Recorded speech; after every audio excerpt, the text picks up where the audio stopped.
గయ్యాలి అత్త గడసరి కోడలు 2వ భాగం. సూర్యకళ వెతికి వెతికి అపర్ణని కోడలిగా చేసుకుంది. తనేదో మాట జవదాటదనుకుంటే అసలు మాటే లెక్క చేయని విధంగా ఉంది. సూర్యకళ ఆశ నిరాశ అయింది. సర్లే అని సరిపెట్టుకోవడానికి తను మామూలు అత్త కాదు కదా, అందుకే కోడలితో టిట్ ఫర్ టాట్కి సిద్ధమైంది.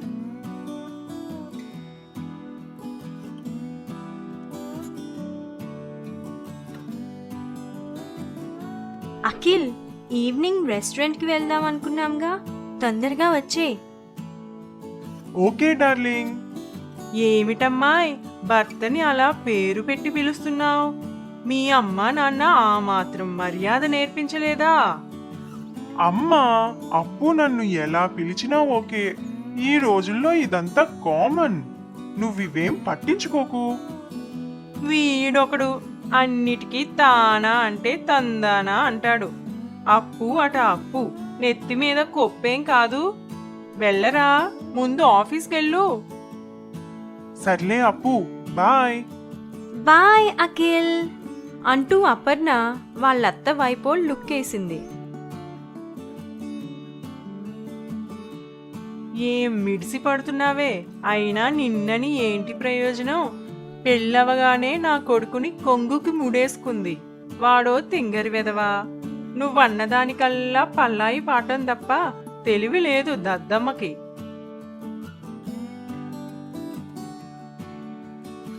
ఏంటత్తయ్య గారు, మీలో మీరే మాట్లాడుకుంటున్నారు?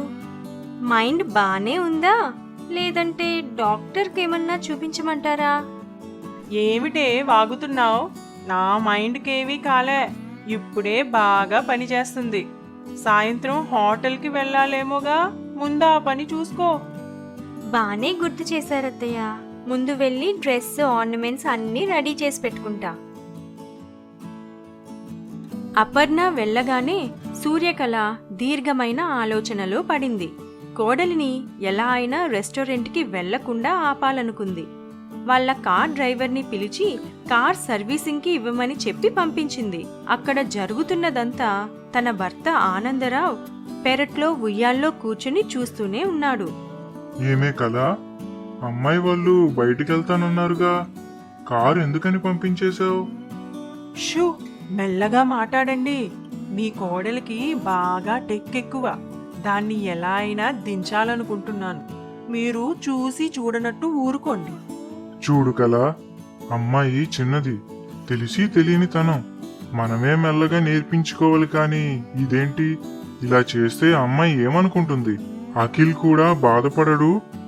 వాళ్ళ ఇల్లు వాకిలి వదిలి మన దగ్గరకు వచ్చింది. ఇక్కడి వాతావరణం అలవాటు పడ్డానికి కొంచెం టైం పడుతుంది. బావుంది సంబడం.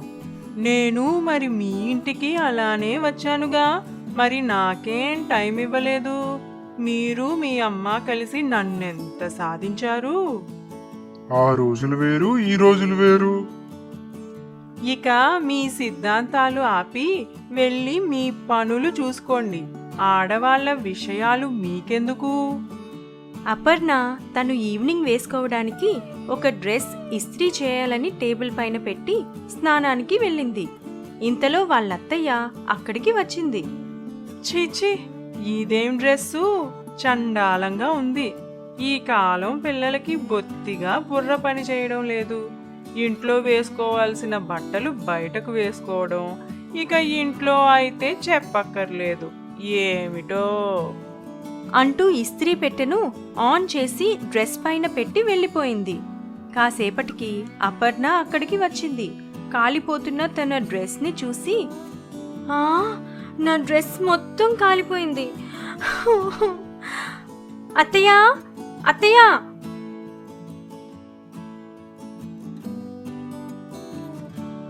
ఏమైంది? అయ్యయ్యో, డ్రెస్ అంతా కాలిపోయిందిగా. ఇక నచ్చిన డ్రెస్ లేకపోతే బయటకెలా వెళ్తావు? అపర్ణకి అదంతా వాళ్ళ అత్తనే చేసిందని తెలీదు. తనకి ఎంతో ఇష్టమైన డ్రెస్ అలా కాలిపోయిందని చాలా బాధపడింది. సాయంత్రం తన భర్త ఆఫీస్ నుండి ఇంటికి వచ్చాడు.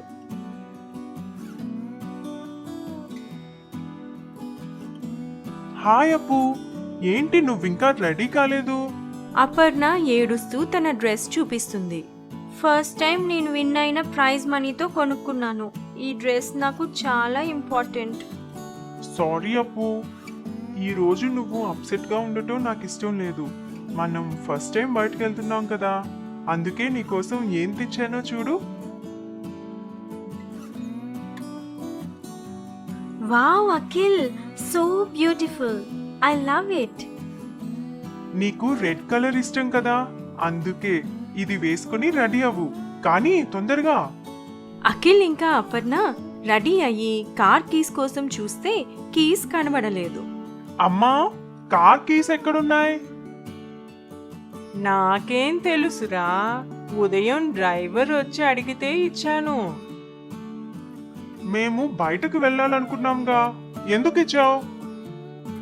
అఖిల్ డ్రైవర్కి ఫోన్ చేస్తే అతను కార్ సర్వీసింగ్కి ఇచ్చానని, బండి 2 రోజుల వరకు అక్కడే ఉంటుందని చెప్పాడు.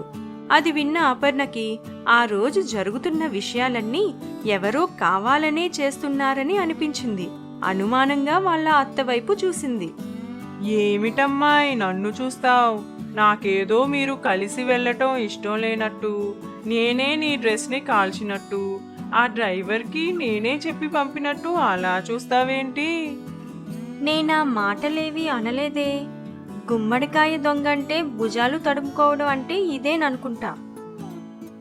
ఆ మాటకి సూర్యకళ ఏమీ మాట్లాడకుండా లోనికి వెళ్ళిపోయింది. ఇదంతా వాళ్ళత్త పనేనని అపర్ణ అనుమానం నిజమైంది. ఈవిడ్ని నేను చాలా తక్కువ అంచనా వేశాను. నాతోనే ఆడుకుంటుందా? ఈ అప్పు అంటే ఏంటో చూపిస్తా అని మనసులో అనుకుని వెంటనే క్యాబ్ బుక్ చేయమని తన భర్తకి చెప్పింది.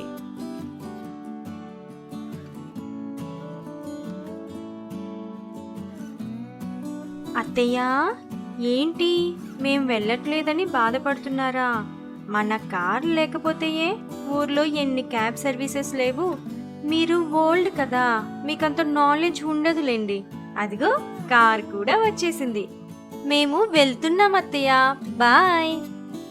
అపర్ణ ఇంకా తన భర్త హ్యాపీగా బయటకు వెళ్లారు. సూర్యకళ వేసిన ప్లాన్ ఏదీ వర్కౌట్ అవ్వలేదన్న మంటతో కూర్చుంది. అపర్ణకి వాళ్ళ అత్తయ్య గురించి పూర్తిగా తెలిసింది. ఇక తను ఏం చెయ్యబోతుందో వచ్చే భాగంలో చూద్దాం. అత్తా కోడళ్ళ గొడవ. ఒక పల్లెటూరులో చంద్రమ్మ అత్త, ఆమె కోడలు గౌరీ ఉన్నారు. అత్తా కోడళ్ళు అన్న మాటకి పూర్తి సాదృశ్యం వీళ్లే. పచ్చగడ్డి వేస్తే బగ్గుమన్నట్లు వీరి మధ్య చిన్న మాటైనా కారుచిచ్చే. వారి మధ్య ఎన్ని గొడవలున్నా వారి మధ్యకు ఎవరూ రావటానికి వీల్లేదు. అంత గొప్పది వారి అనుబంధం. అత్తలేని కోడలుత్తమురాలు ఓయమ్మా, అత్తలేని కోడలుత్తమురాలు ఓయమ్మా, ఆహుం ఆహుం.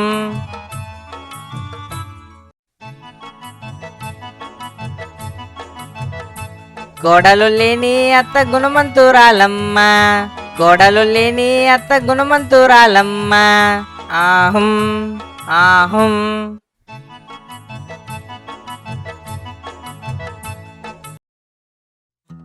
ఆహా ఆహా, ఎంత మంచి గుణమమ్మ మీది. దాన ధర్మాలలో మిమ్మల్ని ఎవ్వరూ మించలేరు. ఏ ఇంటికి వెళ్ళినా అరచెంబు బియ్యమే వేస్తున్నారు, కానీ మీ ఇంటికి వస్తేనే నా సంచి నిండిపోతుందమ్మా. మంచిదమ్మా, వస్తాను తల్లి. ఓ అబ్బో, తమరి దానాలు గురించి ఊరంతా చెప్పుకోవాలనేగా నేను వేశానుగా. అది చాలదన్నట్లు నాకంటే ఎక్కువ దానం వేసి అడిగి మరీ పొగిడించుకోవాలా? ఏమిటే వాగుతున్నావు? నీ సొమ్మేమన్నా దానం చేస్తున్నానా? అది నా కొడుకు సంపాదనేగా. ఓ అబ్బో, మరి మీ కొడుకుని నాకెందుకు ఇచ్చి పెళ్లి చేశారో? మా తలరాత అలా ఏడిస్తే మేమేం చేస్తామమ్మా? ముందు ఆ పొయ్యి మీద ఏం పెట్టి తెచ్చావో వెళ్ళి చూడు, మాడు కంపు కొడుతుంది. అయ్యో, నామతి మండ, మర్చేపోయాను అని గౌరీ అక్కడి నుండి వంటగదిలోకి పరుగు తీసింది. అప్పటికే అన్నం కూరలు పూర్తిగా మాడిపోయాయి. చిచి, సోది మొహంది, ఎప్పుడూ ఏదొక సోది పెట్టుకుంటుంది. మళ్ళీ వండాల్సి వస్తుంది. రోజు రోజుకి ఈవిడ గోల భరించలేకపోతున్నాను. ఏమిటే సణుగుతున్నావు? వాడు భోజనానికి వచ్చే టైం అయింది, త్వరగా కానీ. ఇక్కడేం గోడకి పిడకలు కొట్టట్లేదు అత్తయ్య, వంటే చేస్తున్నా. అదే ఆ వంటేదో వండి ఎండ పోకముందే వెళ్ళి ఆ గోడకి పిడకలు కొట్టు.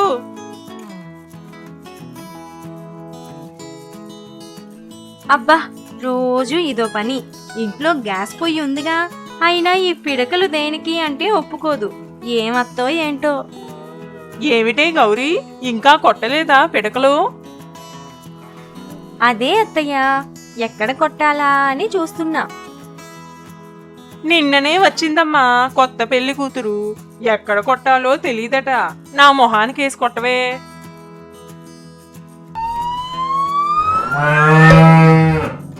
ఏమే మతేమైనా పోయిందా? రాను రాను నీ వెర్రితనం ఎక్కువైపోతుంది. మీరే కదా అత్తయ్య మొహానికి కొట్టమన్నారు.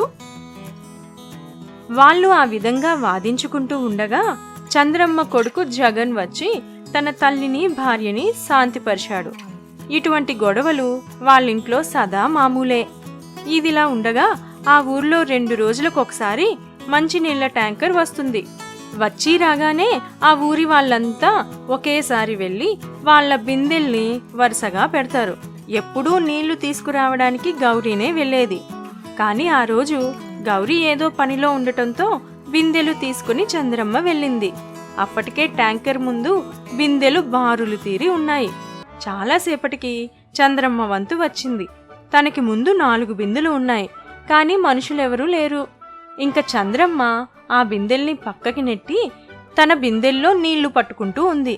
ఇంతలో మంగతాయారు కోడలు సుజాత వచ్చింది. ఎవరితే నా బిందెల్ని పక్కకు నెట్టింది? ఏంటమ్మాయి, ఏంటా మాటలు? ఎవరూ లేకపోయేసరికే నేనే వాటిని పక్కకు పెట్టి నా బిందెలు పట్టుకుంటున్నా. నీకన్నా ముందు నేను పెట్టాను, నువ్వు పక్కకి తప్పుకో. మధ్యలో తప్పుకోమంటే ఎలా? నా 2 బిందెలు అయిపోని. వాళ్ళ అత్తతో ఎవరో గొడవ పడుతున్నారని గౌరీకి పక్కింటి వాళ్ళు చెప్పడంతో అక్కడికి పరుగున వెళ్ళింది. ఏంటే మా అత్త మీదకే గొడవకొస్తున్నావు? ఎప్పుడూ బిందెలు పెట్టేసి ఇంట్లో వెళ్ళి కూర్చోకపోతే ఇక్కడే ఏడొచ్చుగా. అది కాకుండా మధ్యలో వచ్చి అందరితో గొడవ పడతావు. నీకు ఇదే పనా? అవునే, నా ఇష్టం. నేను బిందెలు పెట్టి ఎటుపోతే నీకెందుకు? నా బిందె పైన చెయ్యేయడానికి నువ్వెవరు? చెయ్యి కాకపోతే కాలేస్తానే. ఓయమ్మో ఓయమ్మో ఓయమ్మో, నా బిందెకు సొట్టపడిపోయినాదే. ఆగు, నీ పని చెప్తా అంటూ ఇద్దరూ ఒకరి జుట్టు ఒకరు పట్టుకున్నారు. ఇంతలో మంగతాయారు అక్కడికి వచ్చింది. ఏమమ్మా, నీ కోడల్ని గొడవ పడమని ఊరి మీదకి పంపావు. నీకు నీ కోడలికి ఇదే పనా? ఏమే చంద్రమ్మ, నువ్వు నాతో పోట్లాడిందే కాకుండా ఇప్పుడు నీ కోడల్ని నా కోడలి మీదకి పంపుతావా? ఆగవే, నీ పని చెప్తాను అని చంద్రమ్మ వైపు బిందెని విసిరింది. అది చూసి చంద్రమ్మ ఆగుతుందా? ఆవిడ కూడా వాళ్ళ బిందెల్ని విసిరింది. కోడళ్ళు ఒకవైపు, అత్తలు ఒకవైపు కొప్పులు వీడేదాకా గొడవ పడుతూ ఉన్నారు. ఇంకోసారి మా అత్త జోలికొచ్చావో నిన్ను ఉప్పు చేపలా వేపి నంచుకుంటా. అవునమ్మా, నువ్వేమన్నా చేసేదాకా నేను చూస్తూ ఉంటాను. మరి ఊరుకోక ఏం చేస్తావే? కోడల్ని అదుపులో పెట్టుకోవడం తెలీదు గాని పెద్ద చెప్పొచ్చావు. ఇంకా మూసుకొని వెళ్ళు. వెళ్ళక ఇక్కడే ఉంటామా? పదండి అత్తయ్య, వాళ్ళతో మనకేంటి, వెళ్దాం పదండి. రోజు నీళ్ల కోసం వెళ్తాను గాని ఈ గొడవలేవీ లేవమ్మా. ఒక్కరోజు వెళ్ళి ఇంత గొడవ చేశారు. ఇంక మీరు వెళ్ళొద్దులే, నేనే వెళ్తాను. అంటే తప్పంతా నాదంటావా? నువ్వేదో పనిలో ఉన్నావని సాయం చేద్దాం అనుకోవడం నాదే బుద్ధి తక్కువ. మీ గురించి తెలిసి కూడా మీకోసం గొడవ పడటం నాది బుద్ధి తక్కువ. చీచి, ఆపండి. వీధిలో గొడవే, ఇంట్లో గొడవే. ఎప్పుడు గొడవ పడకపోతే మీకు తిన్నది అరగదనుకుంటా. తిని పోయి పడుకోండి. రోజంతా ఒకటే నస. చీచి, ప్రశాంతతే లేదు. మగవాడే పుట్టడం కంటే చెరువులో చాపే పుడితే నయం. వలలో చిక్కితే ఒక్కసారే ఫ్రై అవుద్ది. మమ్మల్ని జీవితాంతం వేపుకు తింటున్నారు కదే. కాస్త మమ్మల్ని ప్రశాంతంగా బ్రతకనివ్వండే. ఆ రోజుకి వాళ్ళ గొడవ ఆ విధంగా ముగిసింది. ఎంతైనా అత్తాకోడళ్ళ గొడవలు భలే తమాషాగా ఉంటాయి కదా. ఈ కథ కూడా కేవలం మిమ్మల్ని అలరించడానికే అని అర్థం చేసుకోండి.